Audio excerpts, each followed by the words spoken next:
Bonjour François Valéry. Bonjour. Merci d'accorder cette interview au Canet Web TV avant votre venue au Canet le 8 novembre à la Palestre. Auteur, compositeur, interprète, vous avez fait danser et chanter des générations d'amoureux sur vos mélodies, 50 ans de carrière. C'est exact. Ça nous rajeunit pas, mais ça nous fait du bien. Vous avez aussi écrit et composé pour de nombreux artistes, avec notamment la chanson qui a véritablement lancé Patrick Fiori, Oui, Mama Corsica, oui. avec des paroles en corse. Oui, en refrain corse, oui, tout à fait. Et ben, on avait fini quatrième quand même, ce qui était pas mal. Et il avait bien défendu la chanson. Et voilà, bon, il y a eu beaucoup de compositions pour les musiques de films aussi qui ont marché très fort, bon, comme Un été d'enfer avec Thierry Lhermitte et Véronique Jeannot.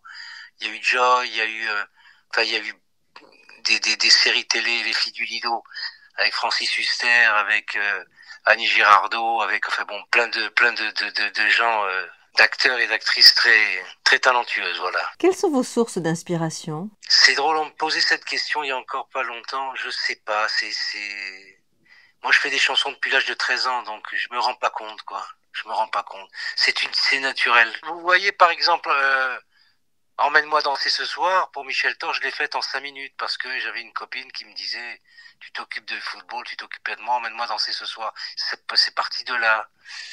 Aimons-nous vivants, c'est après avoir été à un enterrement et toutes les louanges qui étaient faites au décès de la personne, j'ai eu la réflexion de me dire mais c'est incroyable, à chaque fois que quelqu'un meurt, on lui trouve des qualités alors qu'il aurait plutôt eu besoin d'entendre ce qu'on dit de lui aujourd'hui.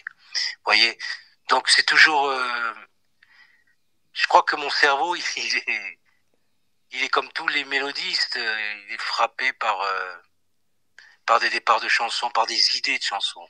Vos mélodies sont qualifiées d'intemporelles ou de chansons populaires dans le bon sens du terme. Ça me touche beaucoup, vous savez, ça me touche beaucoup. Après, bon, je fais pas la pêche aux félicitations. Moi, je suis quelqu'un de très réservé. On me connaît pas finalement, on me connaît sans me connaître en fait.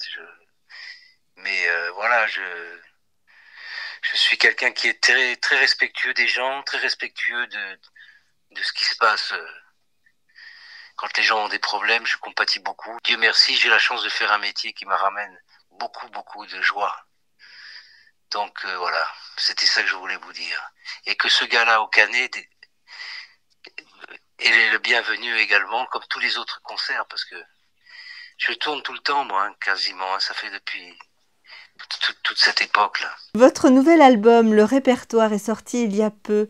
Des registres musicaux assez variés. C'est un jet du cœur, quoi. Vous voyez, moi, je suis un mélodiste. Je chante ce qui me touche. Vous voyez ce que je veux dire? Donc, je suis pas là à dire je vais faire ce son-là ou ça sort comme ça. Et je fais les choses comme je les sens. Par exemple, j'aime beaucoup la chanson française. Beaucoup. Je trouve qu'on a un capital de talent, de gens qui est incroyable, quoi. Des Sardou, des Michel Delpech, des Fugain. On a ce qu'il faut en France, hein, quand même. Voilà, moi, je défends la chanson française. Je m'inspire un petit peu d'un de vos derniers titres. Seriez-vous plus heureux aujourd'hui? Ben, je me suis posé la question et j'en ai fait une chanson avec mon ami Claude Lemel. Voilà. Serais-je plus heureux aujourd'hui? C'est la question que tout homme d'âge un peu mûr peut ressentir. Voilà. Justement, c'est ça. Je pose la question, mais je sais pas la réponse. Serais-je plus heureux? Ça reste dans le vague. Que vous apporte la scène en particulier? Elle me procure le bonheur, oui. Un bonheur absolu, quoi. Un bonheur absolu. C'est comme si je renaissais, quoi. Mais tous les artistes dignes de ce nom, tous les chanteurs, ils vous diront la même chose que moi, hein, vous savez. Tout le monde a ses petits secrets avant de montrer sur scène avec, voilà.